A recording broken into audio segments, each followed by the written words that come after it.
Hello बच्चों, let's see this question. Abnormal frequency of bowel movement and increased liquidity of fecal discharge is called option A vomiting, option B constipation, option C indigestion, option D diarrhea. तो अगर हम इस question की concept को देखें तो the key concept of this question is disorders of digestive system. यहाँ पर हम डाइजेस्टिव सिस्टम से रिलेटेड कुछ डिसऑर्डर्स को डिस्कस करेंगे. तो अगर डाइजेस्टिव सिस्टम के कुछ डिसऑर्डर्स की बात करें तो जो सबसे पहला डिसऑर्डर हम यहाँ पर डिस्कस करेंगे दैट इज जॉन्डिस. अगर जॉन्डिस की बात करें तो इसमें मेनली लीवर अफेक्ट होता है. The main organ of digestive system that is affected here is liver. और यहाँ पर स्किन और आईज जो होती हैं वो येलो हो जाती हैं क्योंकि क्या हो जाता है, जो बाइल पिगमेंट्स होते हैं उनका डिपोजिशन हो जाता है. Deposition of bile pigments. अब अगर हम नेक्स्ट डिसऑर्डर को डिस्कस करें यहाँ पर that is vomiting. The next disorder we are discussing here is vomiting.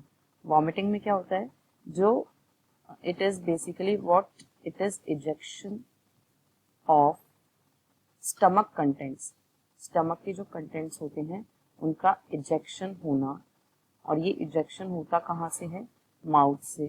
Through the mouth is known as vomiting. और ये एक रिफ्लेक्स एक्शन होता है. और वॉमिटिंग सेंटर जो होता है वो मेडुला ऑब्लोंगेटा में सिचुएटेड होता है. अब अगर हम नेक्स्ट डिसऑर्डर की बात करें तो दैट इज डायरिया. अगर डायरिया की हम बात करें तो इसमें क्या होता है, it is the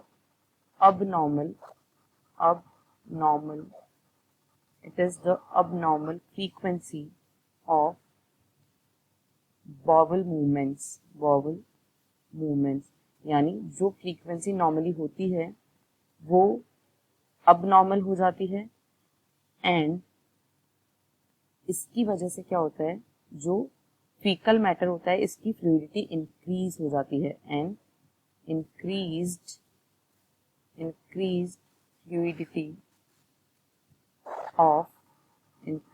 fluidity of faecal matter और डिस्चार्ज.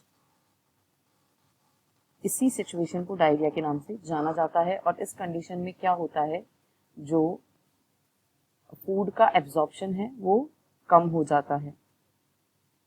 एक और डिसऑर्डर जो कि डाइजेस्टिव सिस्टम से रिलेटेड है that is constipation.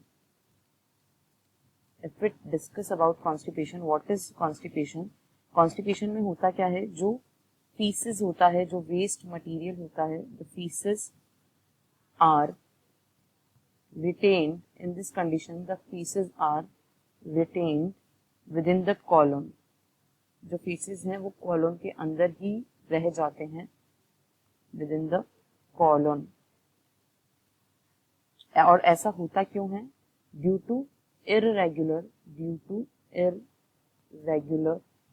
bowel movements. irregular bowel movements की वजह से जो फीकल मटेरियल होता है या फीकल डिस्चार्ज होता है वो कॉलोन के अंदर ही रिटेन रह जाता है. इसके अलावा इंडाइजेशन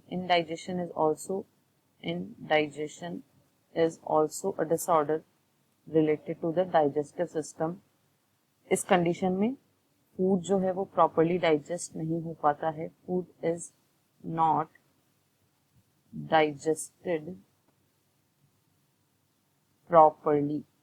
इस कंडीशन को कहा जाता है इंडाइजेशन. अब अगर हम यहाँ पर देखें ऑप्शंस को, the final answer of this question is option D, diarrhoea. Hope you understood it well. All the best. Thank you.